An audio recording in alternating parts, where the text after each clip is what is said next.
Alright guys, today we'll be looking at the Trojan spiked lawn aerator.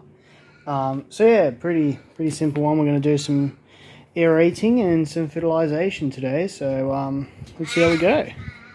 Alright guys, as you can see, my lawn was nice, green and lush, but unfortunately the Australian summer has made it deader than Novak Djokovic's reputation in Australia or your chance of getting a reasonably priced car or house. As always with aeration, the aim of the game is to give the lawn a simulation of what it's like to ride the Midland train line, aka it'd be getting stabbed a lot. And I've said this in previous videos, but the main idea here is that the roots grow too close together, which is the only time you don't want your roots close together, and the water can't get through, it gets too tight, and you'll see when you water the lawn, the water just sits on top of the lawn. It's not exactly the problem here, but it will definitely help the fertilizer get to the bottom of the lawn. Now, the funny thing about this, I actually had a shade sail over the lawn for a couple of weeks, and it was still too hot. So, yeah, maybe just not the correct lawn for the Australian summers, this one here. So, yeah, just keep stabbing it. Again, it's just, yeah, just persistence, you know.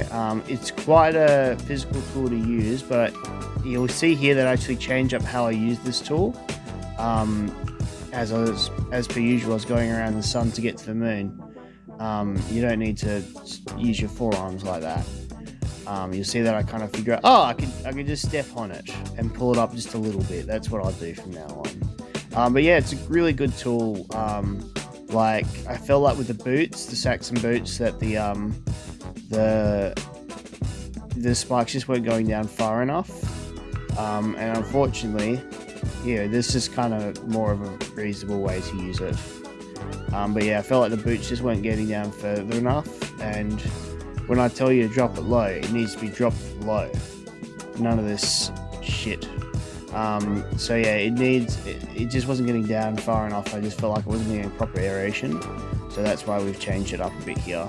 So then I just go over and hit it with the NPK,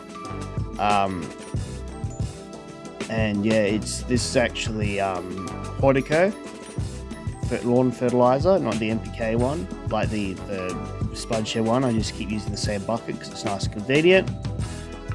But yeah, it makes a nice little bucket. But yeah, as far as the actual tool goes, it's a great tool. What you see is what you get. $28, you get powder coated steel, which I thought was quite cool. I don't think there's any risk of it breaking, which is what I really like about it. It's just a simple one piece of steel. You know, you can't go wrong. Can't go wrong with one piece of steel. Alright, now that we've finished spreading stuff around like Boris Johnson possibly spreading COVID-19 at one of his definitely necessary work staff meetings / definitely a party and not necessary, we're going to just, yeah, water it down and just make sure you get a really like good soak in, otherwise the fertilizer will just sit on top of the grass and possibly blow off. So yeah, you're just really going to make sure that you spend a good time watering the lawn. So again, it's one of those things, like I've only got a tiny lawn, and thank God. I mean, like, when I was aerating that lawn, I was like, man, if this was any bigger, I might be in danger of actually getting a good shape. What is this? So yeah, alright guys, so you want to make sure you really soak that lawn and get it wetter than my wife when I actually do the dishes for once. And yeah, it's just about really soaking it in there. Like, each bit needs a good like 10-15 minutes worth of water. So off camera, I continue watering this lawn for another 15-20 minutes. And yeah, especially fresh after aeration, you're going to get to a lot of bits that were previously missed. So you're going to get deep down into the roots and all that sort of thing. And massive shout out to Otis McDonald. Like, honestly, the guy's a legend. He makes terrific music, and he makes it copyright free. I heard about the music through the Dankpods channel, but yeah, again, he uses it a lot to test out his speakers and this and that, but yeah, the music itself is actually really good, and it's fantastic. And look, if I was Otis, I'd be charging for it, but he's a proper artist. But yeah, so check that out. Anyway, like and subscribe for more similar videos. Hopefully next time the grass will be looking a bit greener, and we'll go from there.